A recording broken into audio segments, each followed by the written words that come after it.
Welcome to Tech Talks. I'm Holly Scott. 2024 started off with a big headline when Boston Scientific announced intent to acquire Axonics for $3.4 billion. Fast forward to more recent news, Amber Therapeutics announced a $100 million raise, a historic high for this European medtech company in Series A, and Nuspera Medical announced $23 million raise.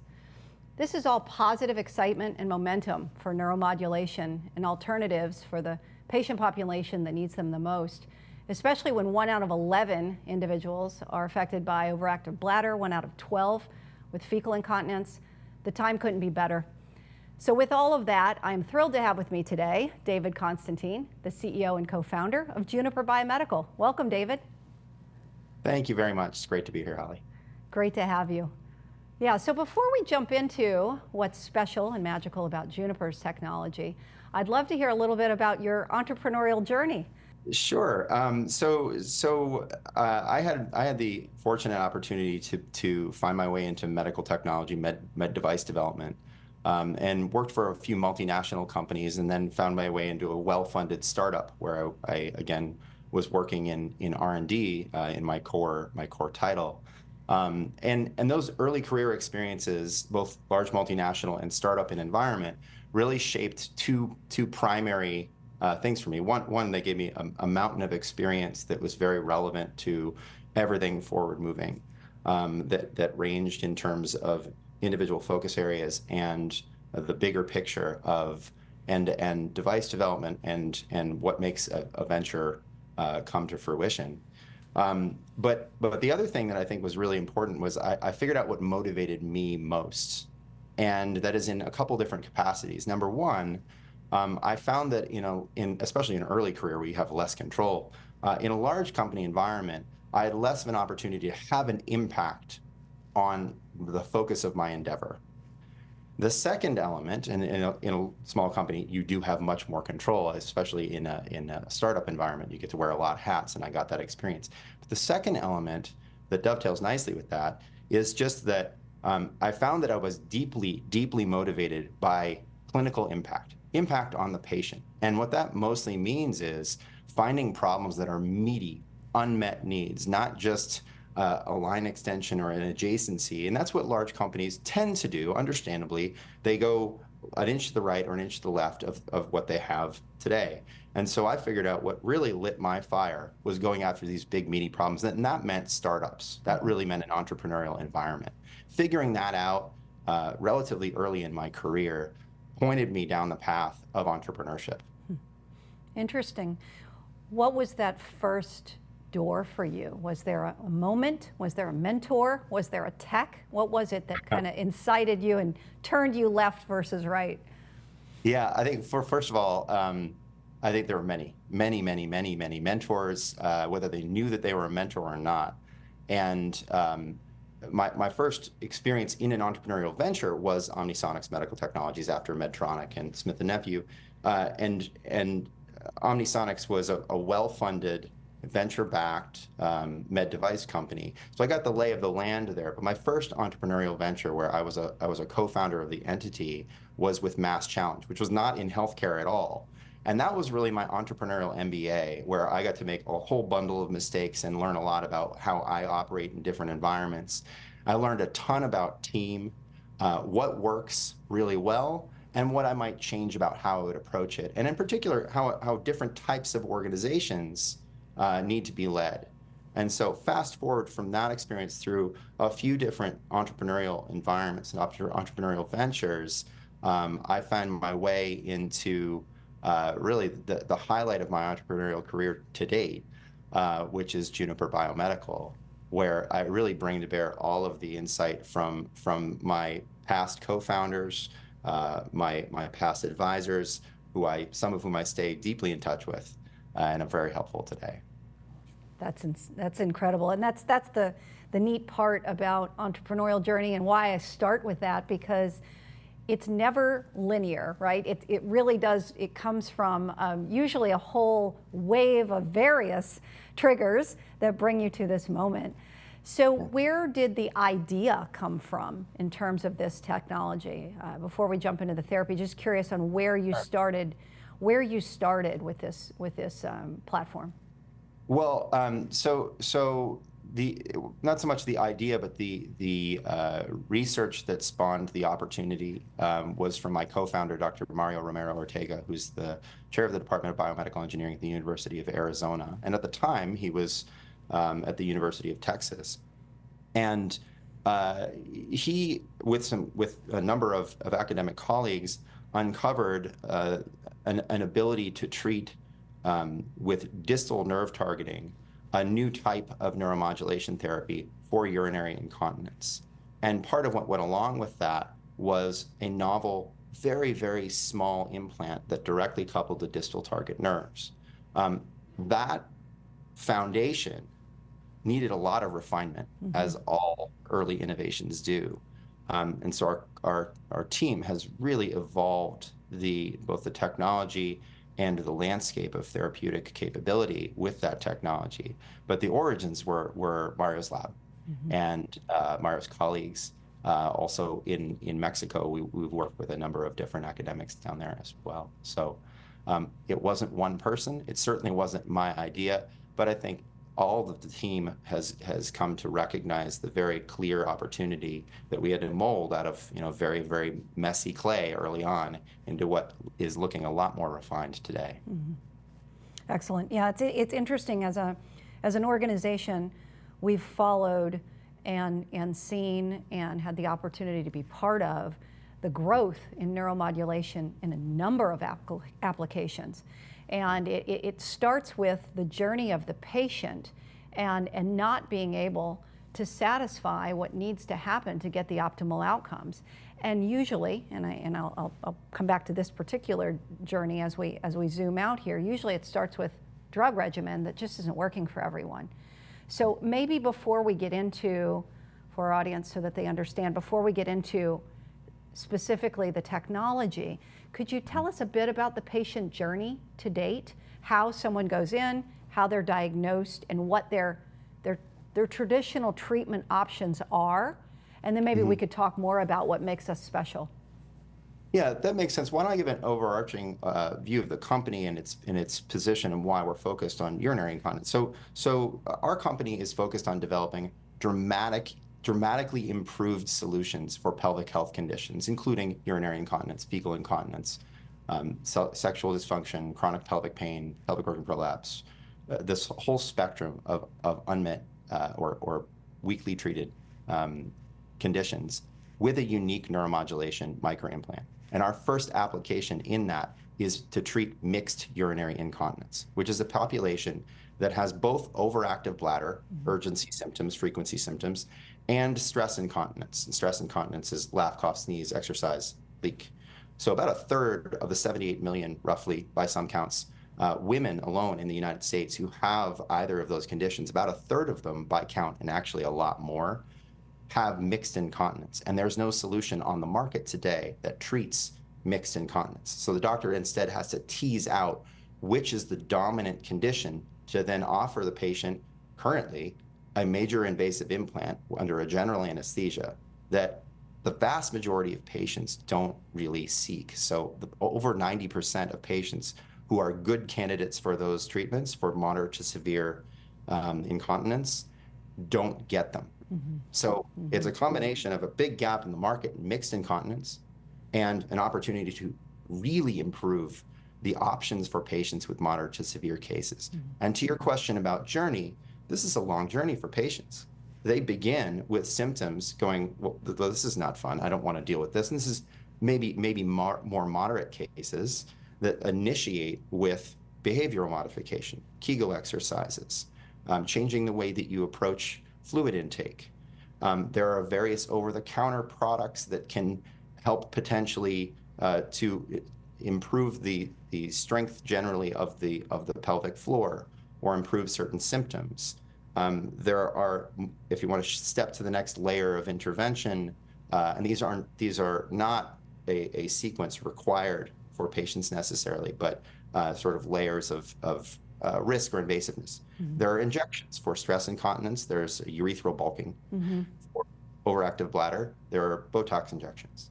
But the moderate to severe cases where there's an implant involved, the gold standard therapies, mid-urethral slings, or stress incontinence, sacral nerve stimulators, and now newly tibial nerve stimulators, implantable for overactive bladder, and nothing in between in the market today that treats. Yeah, so we're seeing, and I'm hearing from your description, not a lot of time, chaos, guessing, lifestyle impact, months, years before we get to the decision of we've got to have some kind of other option. And the way I'm understanding it right now is there's a huge gap to a fairly invasive sacral nerve stimulator for the most part. Those are right now the standard of care if we're going to a surgical option. So where do we fit in then? Where does Juniper slide into this and improve the outcomes?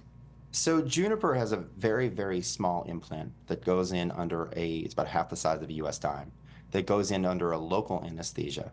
So just immediately as a profile, it's a very, very different type of technology. For sacral nerve stimulation, you're usually talking about larger implants. You're definitely talking about a wire lead that's put in blind, and you're sort of near the sacral nerve, stimulating at high power, hoping it stays there in the right place and has this therapeutic effect. And then if it does, has a sustained therapeutic effect. So we offer something much less invasive. On the stress incontinence side, mid-urethral slings are a great tool. The doctors need them.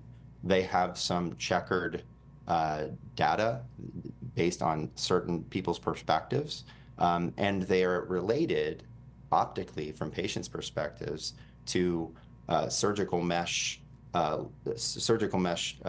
used for pelvic organ prolapse that was pulled off the market. So there's an optics challenge. But so for those patient populations, there's just what's largely considered, when you talk to patients, and when we've interviewed patients and done deep research, they're not that excited about those options.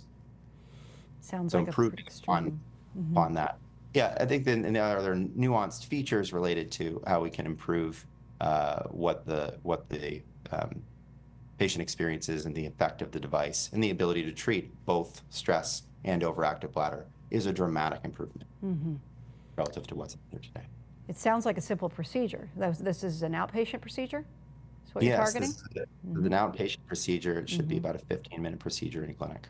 We've been working on that pretty aggressively. Excellent, excellent. What are the clinicians saying as you're hearing their feedback? Yeah, so we've been pretty quiet up until this year. And when I say quiet, I mean publicly quiet. In the background, we have a pretty large medical advisory board that includes both urogynecology and urology voices that have offered great feedback and guidance. And the alacrity from that group has been pretty astounding in terms of the trajectory and opportunity with this technology, and on the way that it can be delivered. The improvement is not a small improvement. It's a pretty big step change in the care paradigm to be able to offer a patient a technology of this variety that goes in under a local anesthesia quickly, that treats both stress and overactive bladder symptoms is a real step change. Very, very interesting. So you talked about the size of the device, and I know in referencing some of the material I've read on the organization, you really have used the tagline, precision neuromodulation. As I think about it, again, more from my kindergarten understanding of the nervous system, you've got the sacral nerve, and it's almost like a tree in pelvic health, right? In terms of where the nerves are going and what responses they are actually responsible for. So it only makes sense to me that the smaller the implant would deliver more precision. Is this correct? Is this what we are targeting in terms of use? In some respects. So at the simplest level, most neuromodulation in the periphery today treats, to the analogy of the tree, the trunk of the tree. Most cases, that is through volume conduction. That is that they're not right on the trunk, they're near the trunk. So they're delivering a ton of energy into the trunk of the tree, which indiscriminately hits anything downstream. So there are side effects. you're using a ton of power, you need a big battery, a big device, or an alternative way to power that device that requires compliance. There's a lot to that. What we do is go way down on a distal branch. We're able to target distal nerves directly. We directly couple to those nerves atraumatically, very quickly, very securely by design. And that opens up the door to a spectrum of new technology, or rather therapy types with that ability. And focusing in on pelvic health, the ability to target the specific innervations that are relevant to be able to remodel and restore closure mechanisms in terms of incontinence, and to deliver therapy that is effective for calming the bladder. That distal targeting is kind of at the essence of how we deliver a precision therapy, low power, very precise therapy to exactly where we want it and only there. That's fantastic. And it's funny, I think about some historical examples of where in medicine these things have become huge opportunities, where instead of bringing a machine gun to a knife fight, so to speak, you really are getting down to the level with very little impact to other tissue, to other nerves, to other parts of the body, things that are byproducts of the treatment modality itself. Targeted oncology treatments, targeted. This is tremendous progress. So from an engineering perspective, this is tech talks, right? So we think about it, this is an implant. Does it have a remote tool? Does it have an external source? Does it have a lead? Tell us more about the design and the intention. Yeah, that's a great question. So this is a battery-powered device. It's probably the smallest peripheral nerve stimulator out there with a battery. But we'll get into market. We'll see who comes in out of the wings. But so it is a battery-powered device. It doesn't need to be activated by an external device. So it's set it and forget it. The doctor puts it in, closes up. It delivers an automatic therapy regimen. Wow. There is an external device that connects to this implant to be able to control it, to adjust settings, and in the first iteration to recharge it on a very rare but periodic basis. In an evolution beyond, we anticipate being able to pull out that necessity. And you still want to be able to connect to the device, but you don't necessarily need to recharge it. So that's kind of at the simple level there. There is no wire lead. There's no wire lead, and therefore there's no wire lead migration. There is an encapsulation that forms around any implant. That encapsulation doesn't affect the delivery of energy for us. So a lot of the challenges that are presented with lead-based therapies really fall off the table for us. And where we have engineering challenges, frankly, they're more modest challenges, and we have a very experienced team. Everyone is 20, 30 years deep technical background in this domain. And so from a technical perspective, we don't encounter profound engineering challenges. The refinement of procedure, the development of a highly effective therapy, the effective commercialization and building of the venture, that's where our focus mostly lies. Today, although going back, if you think about the smallest implant, battery operated peripherally, that in itself is a remarkable engineering feat. So congratulations on the progress thus far. Thank you. Now here we are. What are we focused on today as we move into the next 12 to 24 months? Yeah, so in that time span, we aim to finish up a clinical study that we have, an early feasibility study that we have underway right now. And that helps us refine our procedure, refine and assure that we have all the right stimulation parameters. And we should launch in that time frame also a pilot study that would be the initial feasibility study leading into a pivotal for the launch of this device as a PMA in the US. So that's our trajectory. We've got a fully active team right now. Everybody's very busy with all of the development work and regulatory work, clinical study design, refinement of everything there. So the team's cranking away. We're building out our team further, adding a few more heads on the leadership team. We'll be making announcements in the not too distant future as we build out that team further. And then closing an additional round of funding that will get us through that pilot study, that major inflection point for us. Excellent. A lot of work. It's a lot of work, but it's the good work, Yeah. right? It's Love the, it. when We you, love it. thinking Love back to the impact, the ability to actually make it, you see it every single day when you work in this kind of an environment. It's Yeah, it's pretty. fascinating. Yeah, Yeah. absolutely. Absolutely. Yeah, and congratulations on being a MedTech Innovator cohort as well. Thank you. Thank you. It's a great program. It is having co-founded Mass Challenge, then taken part as a judge mentor, and we were even a finalist company in 2020, which was an experience, especially during COVID. To contrast the types of experiences, there are really important layers of supporting entrepreneurs with programs of these varieties.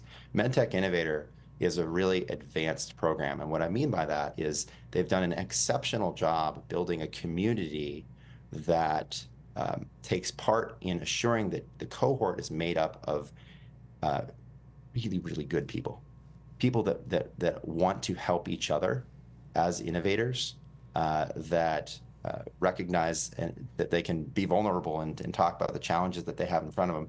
And you end up with a community that's really, really deeply supportive, both in terms of the cohort members and the supportive organizations around that are offering their time and expertise to help the companies. And the second element of it that makes it much, much different is that this is not about a pitch refinement. This is not entrepreneurship 101. They even say that in the orientation, and it's right. It's focused a commercialization program, so it's more focused on bringing medical technology to market. And even if you've experienced it, every venture is different. Every venture has different challenges, a different landscape. The landscape moves with your experience, so it's really important to get different voices and to be open to different voices, even if you have the experience that may make some people go, no, I got it, I already know. You know, you need those voices to make sure you're pressure testing your perspectives on an ongoing basis. That's such sage advice. Listening to everyone, but formulating your own right path and right step, it's a fine balance. It's a fine balance in so many young organizations. It's easy to get confused. It's easy to get muddied and off track. I found MedTech Innovator to be incredibly supportive of their cohort organizations, and even the sponsors that they allow in, and we're proud to be one of them. That has been through a vetting process as well to ensure that the intention is there to elevate healthcare overall. And I'm truly impressed. They're one of a kind, and it's really great to have gotten to know you through the program and what's going on at Juniper. Thank you very much. It's been great getting to know you too, and I'm glad that you support that organization because it's a really fantastic group. Really No is. question. Yeah, it really is. So as we close this out, I am curious about what you're most excited about, not only with Juniper, but let's go industry at large too. What are some of the things that have got your attention that you're following? Yeah, I mean, it's been a really, really interesting and compelling past couple of years in activity in the market. So I'm really excited both about neuromodulation and its trajectory, where I feel in some, depending on how you want to look at it, in some ways it's been on a relative plateau for a short while. And I think there's a pretty strong ascent in neuromodulation in terms of where we're going. So I'm really excited to see that. The activity in the market with Axonics acquisition, with Nuspera raising capital, those are squarely in the bring it out of a monopoly into an oligopoly kind of context of sacral nerve stimulation. And Amber Therapeutics really stamps our clinical target, which is mixed urinary incontinence for our first application. That's a phenomenal endorsement, and rising tides, right? So I'm really excited to see these wins because it's going to move all of us along really well. And we are highly differentiated relative to these different ventures. So it's really good to have, really in the end, it's mostly the stakeholders of the ecosystem, most importantly, the patients are going to benefit from this collective progress. So I'm really excited. 100%. Couldn't agree more. And there was a young lady who coined the phrase for me that I just absolutely love. This is a co-petition, not a competition. You know, when you're creating a market, which you truly are, you're creating a novel approach for treating very challenging areas. Like you said, the tide raises all the boats, and there's so much opportunity for various approaches, not just for pelvic health, but beyond. Look at This is, I'm already thinking about, with the size and the capabilities that you're working on, there's so many unmet needs that drugs just aren't, they're just not getting it. They're just not getting it done. And our neural system is phenomenal and fascinating in terms of what the potential is. Yeah, it's a control system. I mean, it's one of a few primary control systems, and being able to tap into that with increasing precision is really where the rubber meets the road. And researchers like my co-founder, Dr. Romero, so Mario's done work on communication between organs. Really interesting stuff. Really, really compelling and interesting stuff that, you know, it's going to take some time. It's going to take some really deep research to bring that to market, to bring it to bear for treatment in the clinic. But there's a lot there, and I think that the number of stakeholders that are invested in the ecosystem are increasing and really dedicated. So it's a great spot to be. I'm really excited within medical technology broadly, which has got great stuff going on right now. It's really exciting to be in this part of it. I agree wholeheartedly. It's one that I'm certainly watching. It's definitely an area we're happy to be and pleased to be part of. Yep. So lastly, if people are interested in leaning in, hearing more about Juniper, well, how's best to reach you? So our website is www.juniperbiomedical, Juniper, biomedical.com. And we are on LinkedIn. We're easy to find there. We post occasionally on LinkedIn. You can always email me, david.constantine at juniperbiomedical.com. Excellent. I'm sure that we will be hearing more about what's to come in the organization, and I'll be excited to share. David, thank you again for being with us today on Tech Talks. I appreciate everything you've been willing to share. It's been great. Thank you very much. It's a pleasure to be here. Thank you for having me. And to our audience, thanks for joining us again on Tech Talks. We'll see you next time.